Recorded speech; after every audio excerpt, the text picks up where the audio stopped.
season. And they are also affected because they also earn outside Nigeria. So the issue of recession across the globe affects them, as well as what's happening in terms of their fear for the election.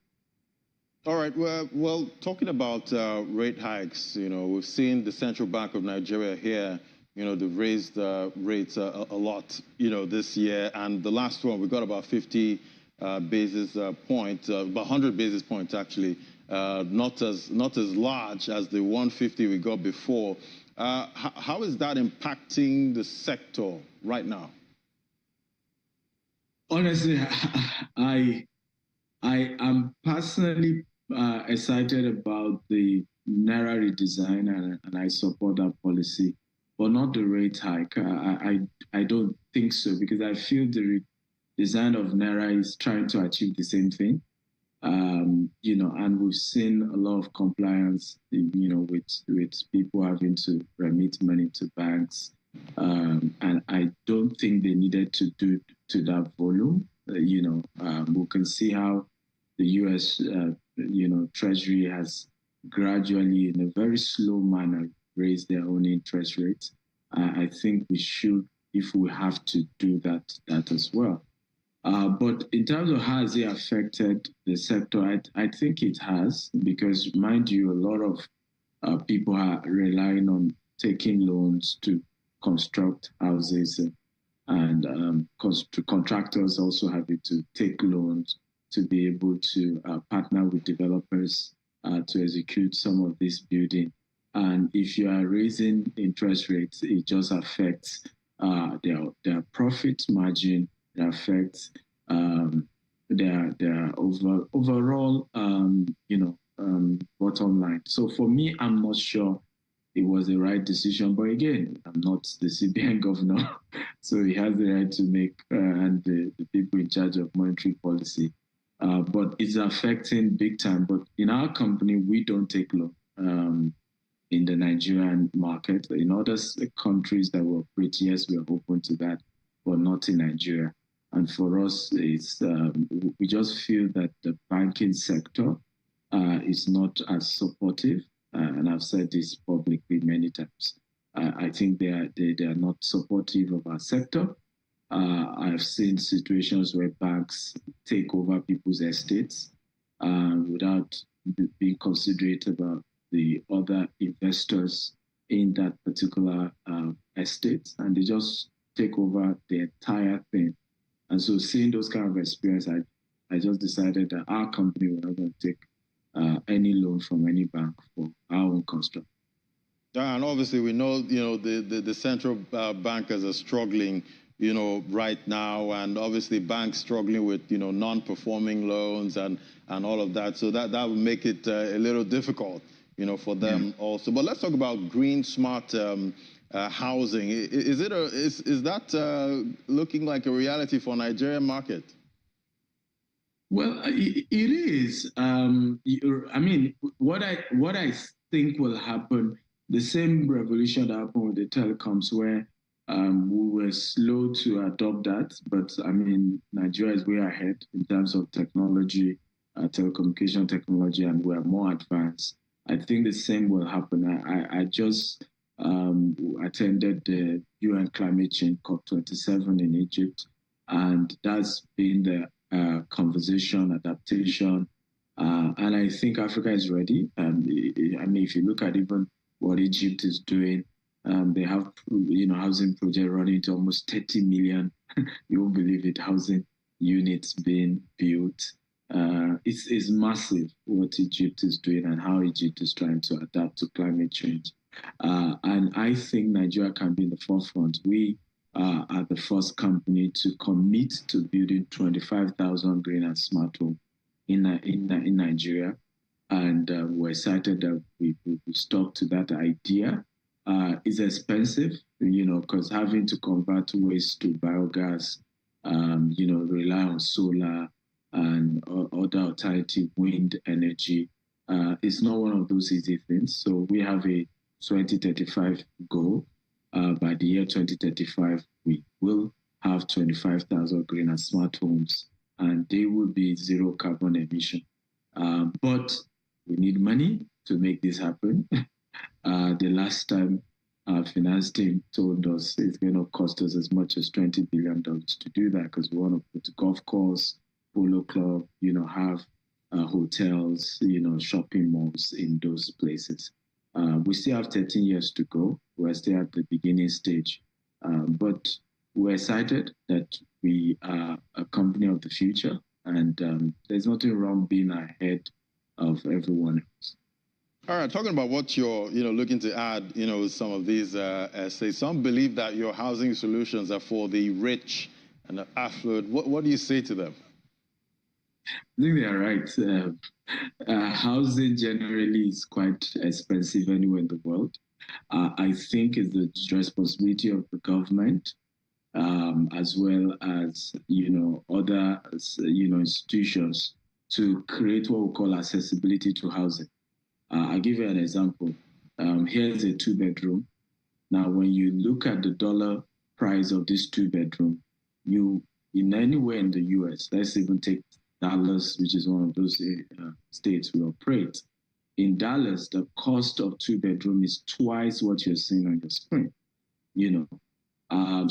But why is it more accessible? It's because I have 30 years to pay. I only have to bring 20% of that amount. In the UK, if I'm a first-time home buyer, I only even need to bring 10% of the amount. And I'll have the government support me with the remaining 10%, then I get a lender to give me the remaining 80%. And I have 20 to 30 years to pay back. So for me, I think housing generally, globally, is not really cheap. But what government and finance institutions have done is to make it accessible even to those who are not rich. And we have to face that reality because part of why we have attracted quacks in our sector is because we are playing to the gallery with the conversation of, I'm just going to be cheap. I'm, affordable housing. And we all know that is not in the hands of any single developer, right, to make housing affordable in Nigeria. It's just the truth. But of course, we can keep playing that language just to make customers feel good. But the reality is that it's not in your hands. If it's going because you are not the manufacturer of the materials, the cost of buying land. If in some cases you pay for land twice. You pay family, you pay government to get, the land perfected. So these are factors that affect the cost. And we hope government will come in to make it more accessible. But what we have now is a program that allows people to have up to 3 years. And at any point, once they've done up to 30% that they're struggling to continue, we link them up with a credible mortgage company that then supports their ability to then extend the payment from 3 years to up to 15 years. And I think that's the kind of creative concept that we are bringing to the market. And obviously, affordable housing is very critical, right now, knowing that 133 million Nigerians are multidimensionally poor, at this time. We definitely need affordable housing. But let's talk about your vision for 2035. I will even say accessible housing, right? Because the affordable is relative, right? But can I even still access it? Even if the price is a bit higher, and then I have enough time to spread, which is what's happening all over the place. Yeah, enough time, to spread is, also much needed too. Let's talk about your vision now for 2035. Still, a dozen years away. We've seen you, continuous expansion into other countries and continents. Do you think you'll still have a Nigerian or African face, at that time? Absolutely. I feel that we definitely cannot achieve the vision 2035 without foreign direct investment. We need a lot of investment to do that, particularly because of the model, the concept. For example, I'll give you an example. One of the technology we've seen that we want to adopt is a machine that converts plastic to energy, right? However, that machine alone goes for over $6 million. Right? And that's just to power one estate out of almost 200 estates we will have hopefully by the year 2035. So when you look at the cost implication, you definitely need a lot of foreign direct investment, even grants as well. However, for us is to say that if our success in Dubai, in UK, and US, gives a lot of these investors who are even based in this country to say, okay, we know you here. We've seen what you're doing here. So we can trust you when you say you have this big project in Nigeria and you need us to invest.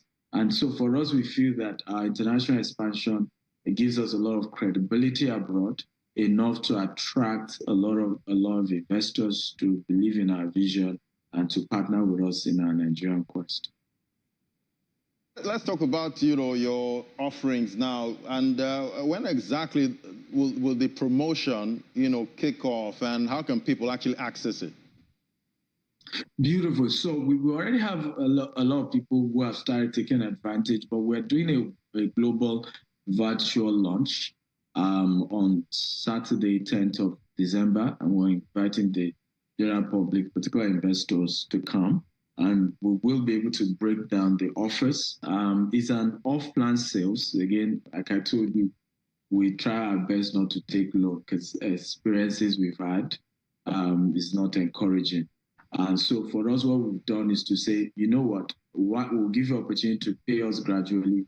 We'll mobilize to sites in March of 2023 and start building gradually. Those who pay outright by early 2024 will even get keys to their house. And of course, others who are paying installment for 3 years, once they are done completing their payment, they then get a key to their house. And we've made it such that we have 5 locations in Lagos. We have Abeokuta, we have Asaba, we have Abuja. So you have that option of where you want to buy, whether it's Isheri or Obudu or Ikorodu or Ibejileki. So there is that choice. We already have normal, ready to move in, units that we currently market, and they are all over Lagos, and we're spreading to other locations as well. But those ones is you're having to pay outright because the houses is already, and you just pay fully and you move in.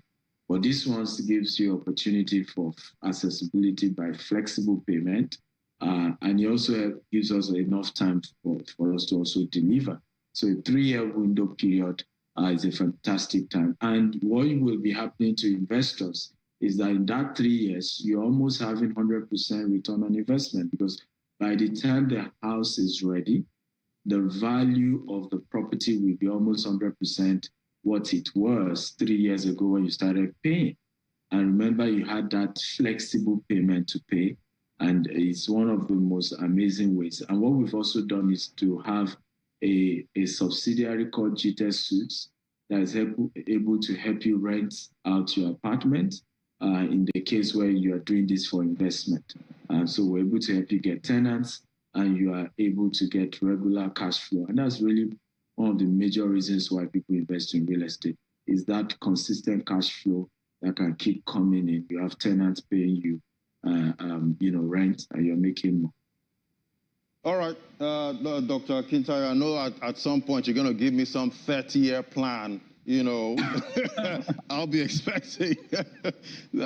Thank you so much, Dr. Stephen AKINTAYO, MD, Gtexthomes.